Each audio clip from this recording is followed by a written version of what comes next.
आज हम बात करेंगे the best version of your self. आप क्या हो सकते हैं, आपका बेस्ट वर्जन क्या हो सकता है। आज वर्तमान में आप क्या हैं और भविष्य में आप अपनी पर्सनालिटी को डेवलप करके क्या बन सकते हैं, इस विषय पर हम चर्चा करेंगे। जैसा कि सभी लोग जानते हैं कि हम वही बनते हैं जिस तरह की पर्सनालिटी हम अपनी डेवलप करते हैं, whether we want to be the meow और we want to be the lion.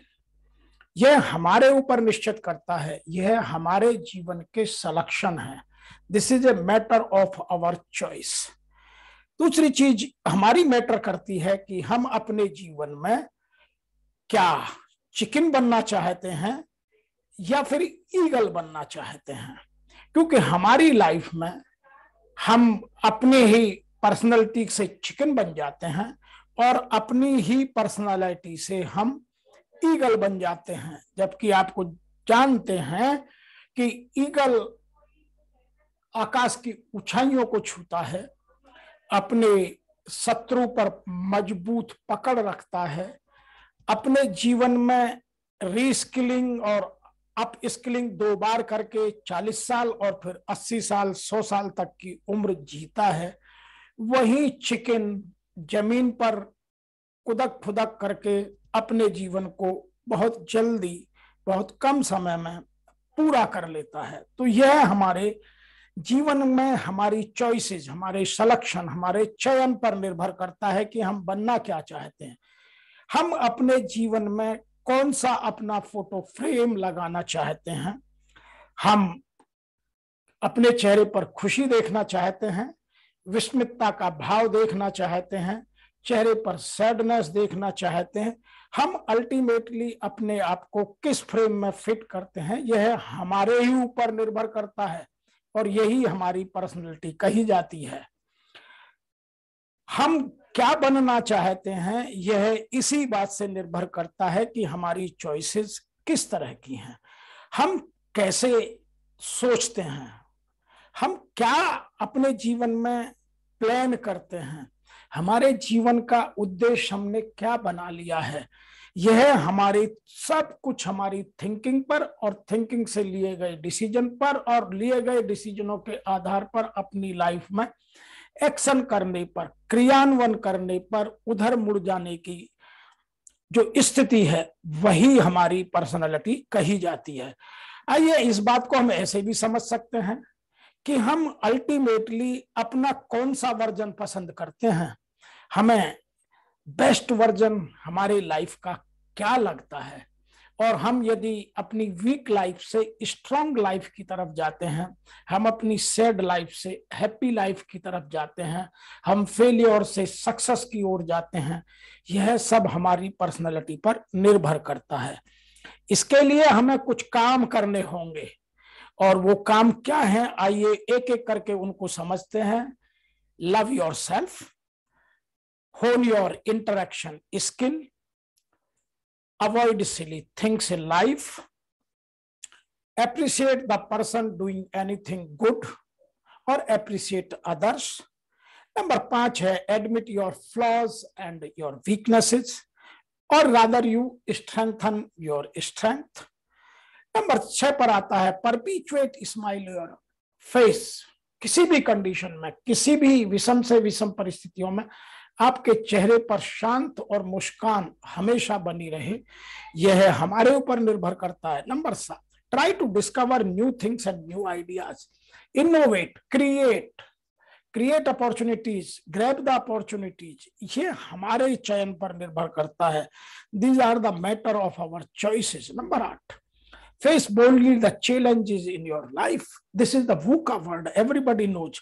हमारी लाइफ में हमेशा कुछ ना कुछ ऐसा होता है जो हमने प्लान नहीं किया, यही VUCA वर्ड कहा जाता है। हम उसको कैसे अपनी लाइफ से दूर रखें और यदि आ गया तो उसका डटकर कैसे सामना करें। नंबर 9 है crush the negativeness you have. हमारे जीवन में जो नकारात्मकता किन्हीं कारणों से आ जाती है या हमने पैदा कर ली है, पहली बात तो उसको अपने पास ना आने दे, उस तरह की लोगों को, उस तरह की किताबों को, उस तरह के साहित्य को, उस तरह के ईमेल को, उस तरह के दोस्तों को अपने से दूर रखा। और यदि आ भी गई है तो उनको कैसे दूर भगाएं। नंबर 10 हम चर्चा करेंगे, express what you have, how to sell your idea, how to sell your decisions to others, how to influence others. तो ये 10 चीजें हमारे जीवन में बहुत महत्वपूर्ण है। एक एक करके हम इन सब की चर्चा करेंगे और यही हमारी पर्सनालिटी डेवलपमेंट कहा जाता है। यदि हमने अपना वर्जन ठीक कर लिया तो हम सक्सेसफुल, और यदि हमारा वर्जन हमने किसी कारण से उसमें कमियां छोड़ दी या ठीक नहीं कर पाए तो हमारी वही फेलियर की ओर जिंदगी को मोड़ देता है। Strengthen your strength, love yourself as much as you want to be loved. आप जितना लोगों से उम्मीद करते हैं कि लोग मुझे प्यार करें, उतना सबसे पहले अपने आप से प्यार कीजिए। अपने आप से प्यार करने में number 1, you should be 100% honest to yourself. अपने प्रति हमेशा ईमानदार रहिए। हम अपने जीवन में खुद ईमानदार नहीं होते हैं और ब्लेम दूसरों को करते हैं। नंबर 1, मैं इसका एग्जाम्पल देता हूं, लेजीनेस। लेजीनेस हमारे जीवन में कौन लाता है? Only our thought process. यदि हम अपने से प्यार करते हैं तो लेजीनेस को दूर रखिए, और यदि अपने से प्यार नहीं करते हैं तो लेजीनेस ऑटोमेटिकली आ जाएगी। नंबर 2 इसका उदाहरण मैं देता हूं कि अपने जीवन में हम समय की बर्बादी, वेस्टेज ऑफ टाइम या पुअर मैनेजमेंट ऑफ टाइम कौन करता है? हम करते हैं, कोई दूसरा नहीं। दूसरा करता है तो आप उसे रोक दीजिए, कहिए आज टाइम नहीं है, कल बात करेंगे। अपनी लाइफ की प्रायोरिटीज फिक्स कीजिए। अपने लाइफ में उन्हीं काम को कीजिए जो जिनकी प्रायोरिटी टॉप पर है। अपनी लाइफ में अर्जेंट और इम्पोर्टेंट के भेद को समझिए, और अर्जेंट किसी काम को मत बनने दीजिए, जो इम्पोर्टेंट काम है उन्हें समय पर पूरा कीजिए। तो ये अपने प्रति ईमानदारी के मैंने कुछ उदाहरण दिए, बहुत सारे उदाहरण हैं। नंबर 2 आता है कि इंटेग्रिटी। आप जो भी काम करें उसमें 100% ऑनेस्टी अपने प्रति अवश्य हो। कुछ लोग अपने प्रति खुद ऑनेस्ट नहीं होते हैं, ब्लेम दूसरों को करते हैं। मैं इसका एक और उदाहरण दे सकता हूं। यदि मैं स्टूडेंट हूं तो पढ़ता मैं खुद नहीं, यदि मैं जॉब में हूं, मैं एक एम्प्लॉय हूं, तो काम ईमानदारी से नहीं करता, काम चोरी करता हूं, और मैं ब्लेम अपनी परफॉर्मेंस अप्रेजल सिस्टम को करता हूं। यदि मैं खुद एक एम्प्लॉयर हूं, एंटरप्रेन्योर हूं, तो अपने बिजनेस को मैं उन चीजों की प्रायोरिटी में नहीं लगाता, अपने आप को, अपने एम्प्लॉय को, अपने रिसोर्सेज को जो आवश्यक है, और मैं किसी और तरीके से लगा जाता हूं, फंड मिसमैनेज हो जाता है। तो यह है आपके जीवन का पहला पर्सनालिटी ट्रेट है कि लव योरसेल्फ। आप अपने प्रति, अपने हर काम के प्रति ईमानदार बनिए। नंबर 2 हम बात करते हैं, जो लाइफ का सबसे पहला इंपॉर्टेंट मुद्दा था वो हमने डिस्कस किया। नंबर 2 बात करते हैं, होन your interaction skill, means develop your communication skill. मैं सब काम अपने आप नहीं कर सकता, मुझे बहुत सारे काम दूसरों से कराने पड़ते हैं। तो मेरी कम्युनिकेशन, चाहे वो वर्बल हो, चाहे वो रिटन हो, चाहे वो बॉडी लैंग्वेज हो, वह चाहे पर्सनल लेवल पर हो, प्रोफेशनल लेवल पर हो, स्पिरिचुअल लेवल पर हो, और मेरे जो और लेवल, सोशल लेवल पर हो, किसी भी लेवल पर हो, मेरी कम्युनिकेशन स्किल बहुत स्ट्रांग होनी चाहिए। मैं जो कहना चाहता हूं सामने वाले वही समझे। इसके लिए मैं आपको कुछ उदाहरण दे सकता हूं। Number 1, stark clarity, zero ambiguity. आपके जीवन में कम्युनिकेशन के टाइम पर कहीं भी कोई भी एम्बिग्युटी नहीं रहनी चाहिए। Clarity must be on number 1। Number 2, be direct, don't stray. किसी और से मत कहिए, जो कहना है आप कहिए और क्लैरिटी के साथ कहिए, कंसाइजली कहिए। नंबर 3 बात करते हैं, be direct, don't stray. Number 4 बात करते हैं, be prudent, think before you speak. आप खुद सोचिए कि मैं क्या कहना चाहता हूं, मेरे शब्दों में पॉजिटिव वर्ड कितने हैं, मेरे शब्दों में नेगेटिव वर्ड कितने हैं, क्या मैं एब्यूसिव लैंग्वेज यूज करता हूं या मैं स्लैंग लैंग्वेज यूज करता हूं। वो सब आप बोलने से पहले अपनी भाषा को ठीक कर लीजिए। क्या कोई एम्बिग्युटी आती है या क्लैरिटी नहीं आती है। नंबर 5 पर आता है पॉजिटिव प्रेजेंटेशन। हमेशा पॉजिटिविटी में बात करिएगा, पॉजिटिव बात कीजिएगा, लोगों को मोटिवेट कीजिएगा, इंस्पायर कीजिएगा, अपनी बातों से लोगों को इन्फ्लुएंस कीजिएगा। नंबर 6 पर है don't just not be involve. जब कोई आपसे दूसरा कम्युनिकेशन कर रहा है तो केवल गर्दन में हिलाइए, आप अपने आप को इन्वॉल्व कीजिए। इन्वॉल्व का मतलब है listen patiently, understand the subject deeply and involve yourself. Number 7 है close the right communication means या choose the right communication means, जो आपके दूसरों को कम्युनिकेशन करने के तरीके हैं वो सही हो, चाहे वो ईमेल हो, चाहे वो रिटिन हो, वर्बल हो, ओवर फोन हो, बॉडी लैंग्वेज हो या और कोई मोड हो, वो सबके सब वर्ल्ड क्लास क्लैरिटी के साथ और सामने वाले को डिकोड करने में आपकी बात को आसानी के साथ हो। तब आप अपने कम्युनिकेशन को कंप्लीट कर पाएंगे, अपनी बात दूसरे लोगों को समझा पाएंगे। नंबर 3 पर आते हैं अवॉइड सिली थिंग्स। आप अपने जीवन में जो छोटी छोटी गलतियां हैं, चाहे आप स्टूडेंट हो, चाहे आप जॉब में हो, चाहे आप प्रोफेशन में हो, आप चाहे पॉलिटिक्स में हो या लाइफ के किसी और एरिया में हो, कभी भी आप छोटी छोटी गलतियां मत कीजिएगा। छोटी छोटी गलतियों के मैं आपको कुछ उदाहरण दे सकता हूं। जैसे छोटी छोटी गलतियों में आप टाइम बर्बाद करते हैं।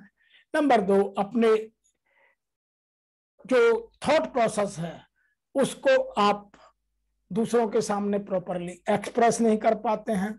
नंबर 3, आप अपने काम को जो प्रायोरिटी के काम है उनमें ही नहीं लगाते हैं, जो नॉन प्रायोरिटी के जॉब हैं उनमें लगाते हैं। तो ये सब चीजें आपके टाइम को बर्बाद करती हैं, आपकी पर्सनैलिटी को पुअर बनाती हैं। तो आप हमेशा जो सिली थिंग्स हैं, जो नॉन अर्जेंट वर्क है या नॉन प्रायोरिटी वर्क है, उनको अपने से हमेशा दूर रखिएगा। नंबर 5 बात करते हैं हम अप्रेज या praise others. Appreciate the persons who doing anything good. आप दूसरे लोगों को प्रेज कीजिएगा। उसके लिए मैं आपको कुछ टिप्स देता हूं। जैसे से थैंक यू, किसी ने भी आपका काम किया आप उसको हमेशा थैंक यू कहिएगा। Number 2, pay attention to them. जब कोई दूसरा आदमी बात कर रहा है, आपके साथ नेगोशिएशन कर रहा है या कोई और बात कर रहा है, तो उस टाइम पूरे अटेंटिव रहिएगा। उसको लगे कि मेरी बात को ईमानदारी के साथ डीपली सुना जा रहा है, इन्वॉल्व है सामने वाला बंदा। नंबर 3 बात करते हैं लिसन एम्पैथेटिकली। केवल सुनने के लिए मत सुनिए, समझने के लिए सुनिए।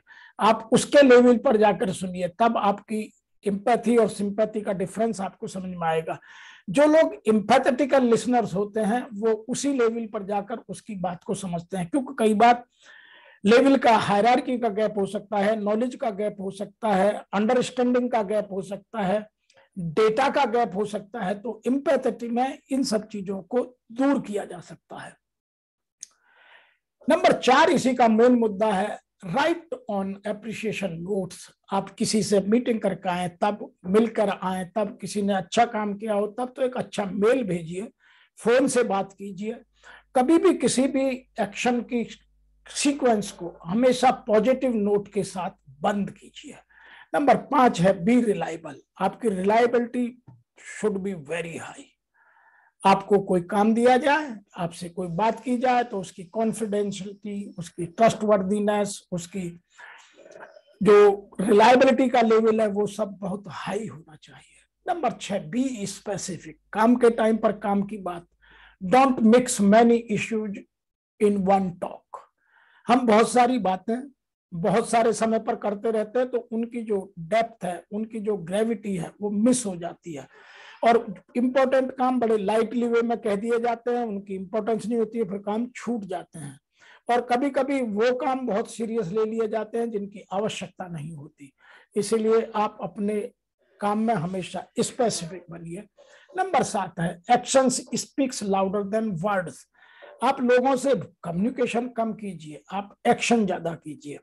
एक्शन चाहे किसी के काइंडनेस के हों, दयालुता के हों, सिंप्लिसिटी के हों, एक्शन ओरिएंटेशन के हों, प्रोसेस ओरिएंटेशन के हों, लोगों की हेल्प के हों, तो ये सब आपके व्यवहार से नजर आना चाहिए।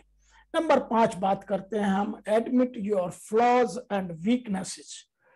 आपके जीवन में बहुत बार बहुत सारी कमजोरियां रहती हैं, उनको कोई अवॉइड नहीं कर सकता, ऐसा कोई इंसान नहीं जिसमें कमियां ना हो।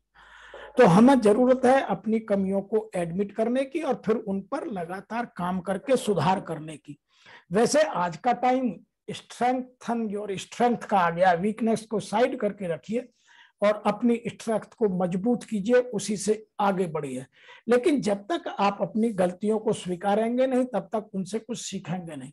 उसके लिए मैं आपको कुछ उदाहरण दे रहा हूं। Number 1, in experience with specific software और नॉन एसेंशियल स्किल। जब कोई नया बच्चा सिलेक्शन के लिए जाता है तो उसे कोई प्रैक्टिकल एक्सपीरियंस नहीं होता है, केवल जो इंटर्न करके आया होता है समर ट्रेनिंग के टाइम पर उतना एक्सपीरियंस होता है। तो यह बात स्वीकार करने की है, लेकिन आपकी और चीजें बहुत अच्छी होनी चाहिए। ऐसे जब भी आप किसी के साथ बात कर रहे हैं तो जरूरी नहीं है कि आपको हर सब्जेक्ट की डेप्थ नॉलेज हो, तो आप उस टाइम स्वीकार कीजिए, दूसरे से पूरी इंटेंसिटी के साथ, डेप्थनेस के साथ, इन्वॉल्वमेंट के साथ उन चीजों को सुनिए, समझिए और अपनी नॉलेज को पूरा कीजिए। Number 2, tendency to take on too much responsibility. यह है यंग टीम मेंबर्स में बहुत देखने को मिलता है कि वो बहुत सारी रेस्पॉन्सिबिलिटी अपने ऊपर इकट्ठे करते जाते हैं, जबकि यह सही नहीं है। आप केवल उतनी ही रेस्पॉन्सिबिलिटी लीजिए जितना आप पूरा कर सकते हैं, अदरवाइज से नो। तो यह है यदि आपकी कमजोरी है। बहुत सारे लोगों को खुश करने के लिए हमेशा यस मैन बन जाते हैं। Yes man are not a good person. यह बात बिल्कुल समझने की है। तो आप अपनी इस टेंडेंसी को करेक्ट करिएगा कि मैं बहुत सारी रेस्पॉन्सिबिलिटी ले लूं, केवल उतना ही काम लीजिए जिसे आप समय पर पूरा कर सकें। Improve your dependability. आज काम उसी को मिलता है जो डिपेंडेबल होता है। रेस्पॉन्सिबिलिटी लेने से काम नहीं मिलता, आपने ले लिया और काम किया नहीं, तो पहले आप डिपेंडेबल बनिएगा। नंबर 3 बात करते हैं, नर्वसनेस अबाउट पब्लिक स्पीकिंग। बहुत सारे लोग कम्युनिकेशन में बहुत कमजोर होते हैं। जब उन्हें कहीं कम्युनिकेट मास को करना होता है तो मास कम्युनिकेशन ठीक से नहीं कर पाते। तो ये कमजोरी है, इसको ठीक कीजिए और प्रैक्टिस करिए, एक्सरसाइज करिए, दूर कीजिए। नंबर 4 में बात करूंगा, हेजिस्टेंसी अबाउट डेलीगेटिंग टास्क। जैसे जैसे आप ग्रो करते हैं तो सब काम को आप अपने आप नहीं कर सकते, कुछ काम आपको दूसरों को डेलीगेट करने पड़ेंगे। तो पावर ऑफ डेलीगेशन आपको समझना पड़ेगा और अपने जो कम इंपॉर्टेंट काम है या जिनको दूसरे लोग कम कर सकते हैं, आप उनसे ज्यादा प्रायोरिटी के और ज्यादा इंपॉर्टेंट काम करने में अपना समय लगाएं। अपने को हर चीज में इन्वॉल्व ना करें, कुछ डेलीगेट करने की आदत डालें। तो ये 4 एरिया ऐसे हैं जिनसे आप छुटकारा जितनी जल्दी पाएंगे उतनी पर्सनैलिटी आपकी बढ़िया बनेगी। Number 5, discomfort taking big risk. कुछ लोग बड़ा रिस्क लेते हैं, डरते हैं, वो छोटा छोटा काम तो करते रहेंगे, ये नहीं जानते कि profit is the reward of risk. आप जितना रिस्क लेंगे उतनी जीवन में तरक्की करेंगे। तो कुछ लोग डिस्कम्फर्ट होते हैं, वो अपने कंफर्ट जोन से बाहर नहीं आते हैं, इसीलिए उनकी ग्रोथ रुक जाती है और उनकी पर्सनैलिटी को लोग या तो वीक पर्सनैलिटी कहते हैं या लोग कहते हैं he is living in comfort zone. Number 6 पर बात करते हैं, इम्पेशेंट विद ब्यूरोक्रेट्स या बॉस या सुपीरियर्स। कुछ लोग उन बड़े लोगों के साथ बड़े इम्पेशेंट हो जाते हैं, अपनी हर चीज उगल देते हैं। आप उस चीजों को समझिए, कितना, कब, कहां, किसके साथ, कब, किस स्तर पर, कौन सी, कितनी बात करनी है। तो आपका कम्युनिकेशन इन चीजों से बहुत इंप्रूव हो सकता है और आपकी यह कमजोरी स्ट्रेंथ में बदली जा सकती है। तो यह कुछ चीजें हैं जिनको हमें ठीक करने की आवश्यकता है। नंबर 7 पर हम बात करेंगे, परपीचुएट स्माइल ऑन योर फेस। आप हमेशा अपने चेहरे पर खुशी का, हंसी का, स्माइल का भाव रखिए। जब तक आपके चेहरे पर खुशी रहेगी, हंसी रहेगी, मुस्कान रहेगी, लोग आपकी तरफ को अट्रैक्ट होंगे।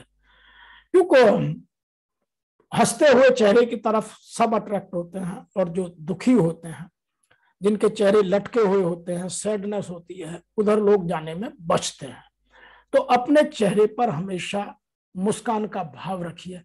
वो जो खिलखिलाहट हंसने की है वो कभी कभी अच्छा लगता है, लेकिन मुस्कान सदैव अच्छी लगती है।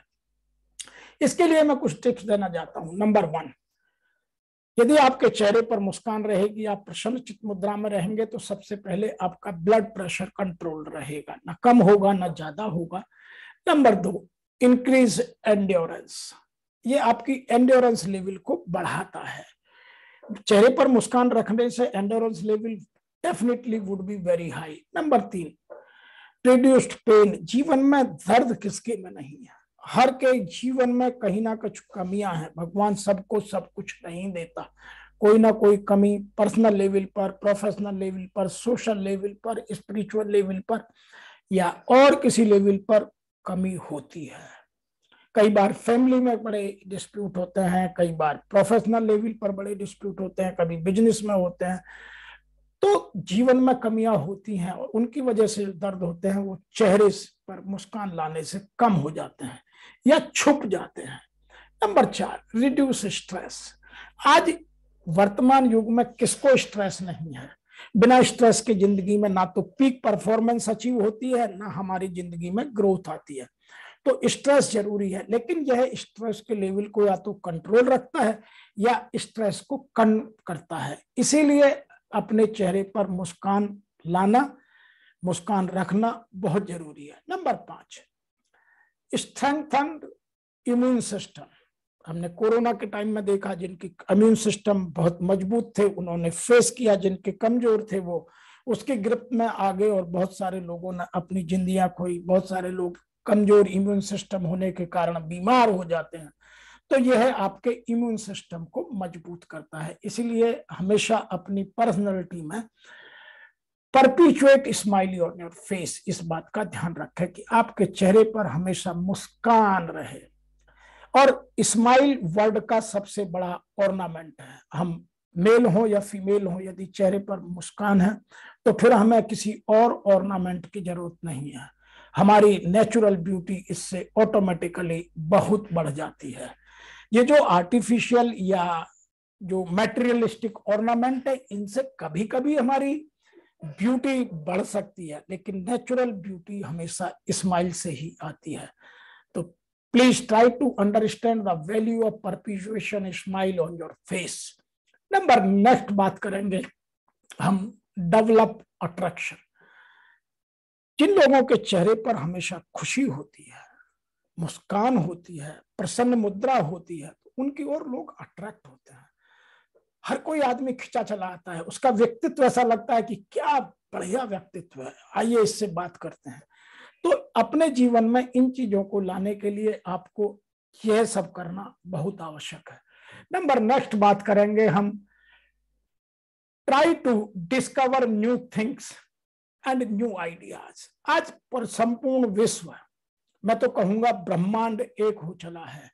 आप जो इंफॉर्मेशन जब चाहें, जैसे चाहें, जब चाहें ढूंढ सकते हैं, लेकिन जरूरत है हमें कोशिश करने की। इसीलिए try to discover new things and new ideas. जीवन में पुराने घिसे पिटे आइडिया से काम नहीं चलता। Every individual person is a different person. आप दूसरे से लेकर के अपने आप को डेवलप तो करने की कोशिश कर सकते हैं, लेकिन रियलिटी में आपको अपने फ्रेमवर्क में ढालने के लिए उसमें या तो कुछ जोड़ना पड़ेगा या कुछ घटाना पड़ेगा। इसीलिए नई चीजों की खोज हमेशा अवश्य करते रहिए। उसके लिए क्या जरूरी है? Number 1, continual learning. आपको रोज नया कुछ सीखना है। आप पढ़ने की आदत डालिए, अच्छे साहित्य को पढ़िए, अच्छे लोगों में उठिए, अच्छे ईमेल्स, अच्छे लोगों की जो आजकल नेटवर्क है, सोशल नेटवर्क है, उसको डेवलप कीजिए, लेकिन with quality people, quality of concept, quality of reading material, quality of ideas. Number 2, unlearning. हमें कौन सी चीज मेरी कॉम्पिटेंसी में अब अबंडेंट हो गई है। जैसे जैसे आदमी ग्रो करता है तो उसकी कॉम्पिटेंसी लेवल बदलता रहता है। पहले मेरी कॉम्पिटेंसी में क्या पीक पर थी, आज क्या पीक पर है, जो अब जरूरत नहीं है उनको अनलर्न कीजिए, साइड कीजिए, और जिनकी जरूरत है उनको फिर और कीजिए, रीलर्न करिए। और इसके अलावा यदि मैंने अपने आप को जॉब चेंज किया है या मैं मल्टी स्किलिंग डेवलप करना चाहता हूं तो उसके लिए आपको रीस्किलिंग और अप स्किलिंग करनी पड़ेगी। जो आईटी में है, आज रोज नई लैंग्वेज आती है, आज जो ऑटोमाइजेशन है, मॉडर्नाइजेशन है, जैसे अभी एजुकेशन में भी पहले क्लास वर्क रूम होता था, आज हाइब्रिड सिस्टम की बात कर रहे हैं। कुछ लोग ऑनलाइन की बात कर रहे हैं, तो कोई क्लासरूम की बात कर रहे हैं, कोई हाइब्रिड एजुकेशन सिस्टम की बात कर रहे हैं। तो हर एरिया में कुछ ना कुछ नया सीखना आवश्यक है। इसलिए आपकी पर्सनैलिटी में यह होना, try to discover new things and ideas, बहुत जरूरी है। इनोवेटिव, क्रिएटिव बहुत जरूरी है, इसके बगैर अब जिंदगी नहीं चलती। आज आप देखते होंगे, मैं इसका एक उदाहरण दे सकता हूं। कुछ लर्निंग हमारे जीवन में ऐसी होती हैं, जैसे हमारे बीच में मोबाइल से पहले कम्युनिकेशन के लिए पेश आया, वो कब आया और कब चला गया किसी को पता नहीं चला। लेकिन आज एंड्रॉइड आने से सबकी जीवन में बदलाव आ गया, हर इंफॉर्मेशन आपके टिप्स पर है। तो आपको कल कौन सी टेक्नोलॉजी आएगी मुझे नहीं पता। ऐसे ही आप अपने जिस भी एरिया में, आप मेडिसिन को लीजिए, आप एजुकेशन को लीजिए, आप मैन्युफैक्चरिंग को लीजिए, मार्केटिंग को लीजिए, एचआर को लीजिए, फाइनेंस को लीजिए, आप सप्लाई चेन को लीजिए, आप सर्विस सेक्टर में जिसमें भी हैं, आप अपने प्रोफेशन जिसमें भी हैं, हर किसी में आपको नया करने की आवश्यकता है। नंबर 8 पर हम बात करते हैं face boldly the challenges in your life. हर किसी के जीवन में चैलेंज आना आवश्यक है। मैंने आपको पहले ही कहा, profit is the reward of risk. जीवन में रिस्क लेना बहुत आवश्यक है। तो जो लोग इस वूका वर्ड में, वूका वर्ड का मतलब है volatile, uncertain, complex and ambiguity, इस वर्ड में जो लोग चैलेंजेस को मिटिगेट कर पाते हैं, उनसे कुछ सीख पाते हैं, उनका चैलेंज करके उनमें से कुछ निकाल पाते हैं, they can grow like anything. और जो चैलेंजेस से डर जाते हैं या चैलेंज को फेस नहीं कर पाते हैं, या तो वो अपॉर्चुनिटी मिस कर देते हैं, या अपॉर्चुनिटी का ठीक से लाभ नहीं उठा पाते हैं, उसका लाभ कोई और ले जाता है, और फिर अपने जीवन में उनको या तो फेलियर लगता है या सक्सेस की वो रेशो नहीं नजर आती जो उनको आनी चाहिए। इसीलिए चैलेंजेस को एक्सेप्ट करने की आदत आपके जीवन में होना चाहिए। जब तक हम चैलेंज एक्सेप्ट नहीं करते तब तक हमारी ग्रोथ नहीं होती। इसी को कुछ लोग दूसरी भाषा में बोलते हैं कि come out from your comfort zone. Comfort zone से वही बाहर आ सकता है जो चैलेंजेस एक्सेप्ट करता है। यदि मैं मैनेजमेंट की भाषा में कहूं तो चेंज मैनेजमेंट कहा जाता है। चेंज अपने जीवन में वही लोग ला सकते हैं जो चैलेंजेस को एक्सेप्ट करते हैं। अदरवाइज सब लोग कंफर्ट जोन में रटे रटाए ढर्रे पर स्टीरियोटाइप वर्किंग करते हैं। तो इस चीज को अपने जीवन में समझना बहुत जरूरी है। नंबर 9 पर हम बात करेंगे crush the negativity in your life. हर आदमी के जीवन में नेगेटिविटी जाने अनजाने, जैसे फसल में हम बोते गेहूं हैं, बोते वेजिटेबल्स हैं, लेकिन उसमें खरपतवार आ जाते हैं। तो जैसे खरपतवार हमारे फसल में आते हैं, उसी तरह से हमारे कुछ विचारों में नेगेटिविटी कहीं ना कहीं से आ जाती है। तो सबसे पहली तो हमारी ड्यूटी बनती है कि हम नेगेटिविटी को नो कहें। हम इस तरह का अपना एक सिस्टम बताएं, यदि कोई नेगेटिव विचार आओ तो हम शाम को ही उसे रूट आउट कर दें, अपने से बाहर निकाल दें। नंबर 2, यदि मैं उनको बाहर नहीं कर पाता हूं तो जब मुझे मौका मिले वीक में या फोर्टनाइटली, मैं उनको क्रश कर दूं। अपने जीवन में नेगेटिविटी को मैं कोई जगह ना दूं, क्योंकि एक बार नेगेटिविटी रह गई या एक बार खेत में खरपतवार रह गया तो वो पूरी फसल को चौपट कर देता है। इसीलिए एक नेगेटिविटी का थॉट हमारे पूरे पॉजिटिविटी के प्रोसेस को खा जाता है। इसके लिए भी हमें कुछ चीजें करनी पड़ती हैं, तभी हमारी पर्सनालिटी, हमारा व्यक्तित्व चमकता है। Number 1, be mindful of how powerful your words are. आप अपने शब्दों का चयन ठीक से करिए कि मेरे शब्द कितने पावरफुल हैं, तब पॉजिटिविटी आती है। नहीं तो नेगेटिविटी आ जाएगी यदि आपने नहीं, या दूसरे लोग आपके ऊपर छोड़ लाएंगे। Some people are putting their monkeys on your shoulder, don't allow to put them their monkeys on your shoulder. Number 2 मैं बात करता हूं, stop using the word no. आप अपने जीवन से नो वर्ड को बाहर निकाल दिए। जब आपको किसी को मना भी करना है तो उसके भी बहुत सारे तरीके हैं। I can do this job but these are the circumstances. तो आपने नो नहीं कहा, लेकिन उसको सामने वाले को मैसेज चला गया कि यह आदमी यह काम नहीं करेगा। तो आपकी लैंग्वेज इस तरह की पोलाइट हो, हम्बल हो, पॉजिटिव हो, स्ट्रेट फॉरवर्ड हो और सामने वाले की थॉट प्रोसेस को मैच करती हो। Number 3, intentionally choose to be positive. आप हमेशा ये अपनी इंटेंशन और कंटेंशन, ये 2 वर्ड हमारी लाइफ में पर्सनैलिटी डेवलप करने में बहुत इंपॉर्टेंट होते हैं। Number 1 is intention, number 2 is contention. तो मेरी इंटेंशन हमेशा पॉजिटिव हो। मैं अपने जीवन में कहीं भी किसी कारण से भी इंटेंशनली कोई नेगेटिव वर्ड या नेगेटिविटी ना आने दूं।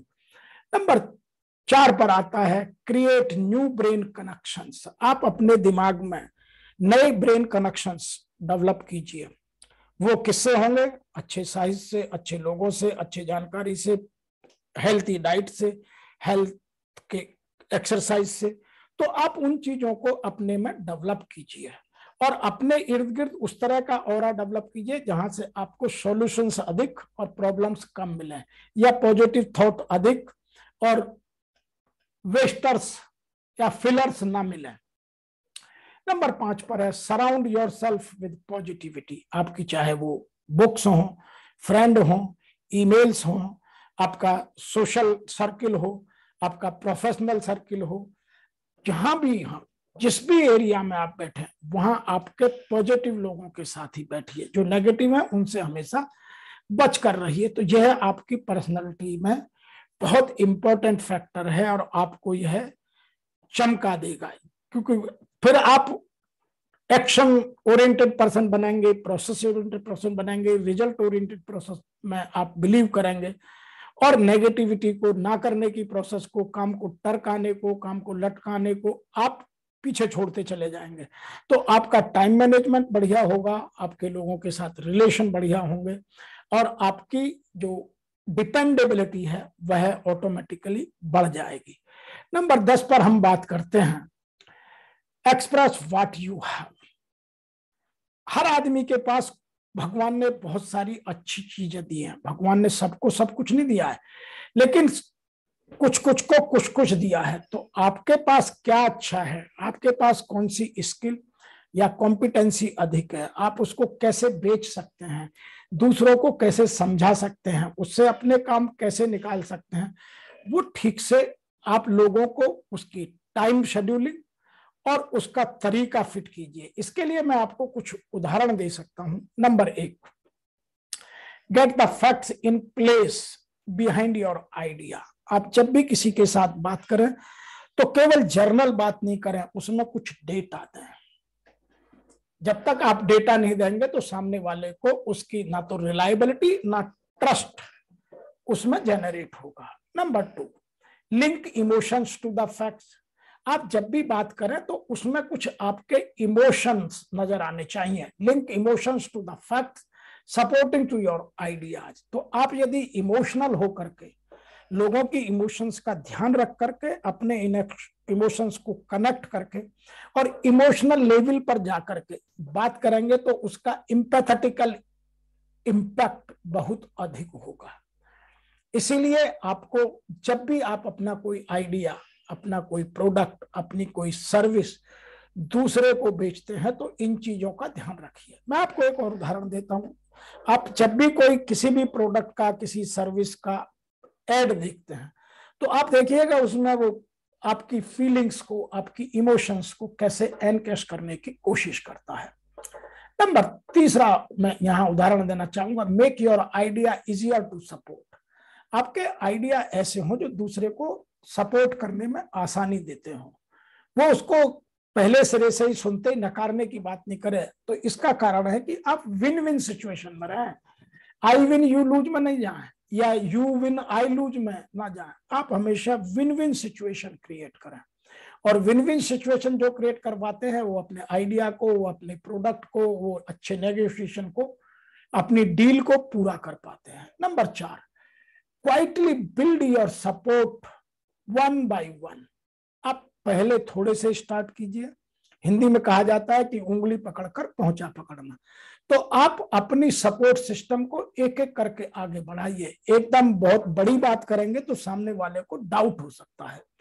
तो आप एक एक करके यदि अपने सपोर्ट लेवल को बढ़ाते जाएंगे तो सामने वाले का बिलीफ और सामने वाले का ट्रस्ट आप में बढ़ता जाएगा, जिससे आपकी डिपेंडेबिलिटी, जिसकी मैं बात कर रहा था, वो आपके ऊपर बढ़ने लगेगी। और एक दूसरे के बीच में जो विश्वास का क्रम है, जो एक दूसरे का इंटरेक्शन है, जो नेटवर्किंग है, वो स्ट्रांग होगी। Number 5, be ready for the right moment. आप जब भी बात करें तो समय का ध्यान रखें। बहुत सारी बातें समय पर ना कहने की वजह से गलत समझी जाती हैं। आप कहां, कौन सी, किससे, किस लिए, किस स्तर की बात कर रहे हैं, इस सब का एक समय निर्धारित होना, जिसको बोलते हैं कम्युनिकेशन एनवायरनमेंट। तो पहले कम्युनिकेशन एनवायरनमेंट जनरेट कीजिए। इसीलिए कम्युनिकेशन एक बहुत बड़ा सब्जेक्ट है। तो आपको कम्युनिकेशन की आर्ट में मास्टरी करना, समझना आना आवश्यक है। यदि आप अपने जीवन में इन 10 पर्सनालिटी ट्रेट को इन्वॉल्व करेंगे तो मेरा मानना है कि आप जीवन के चाहे पर्सनल लेवल पर, प्रोफेशनल लेवल पर, सोशल लेवल पर और स्पिरिचुअल लेवल पर, किसी भी लेवल पर हो, आपको सफलता अवश्य मिलेगी।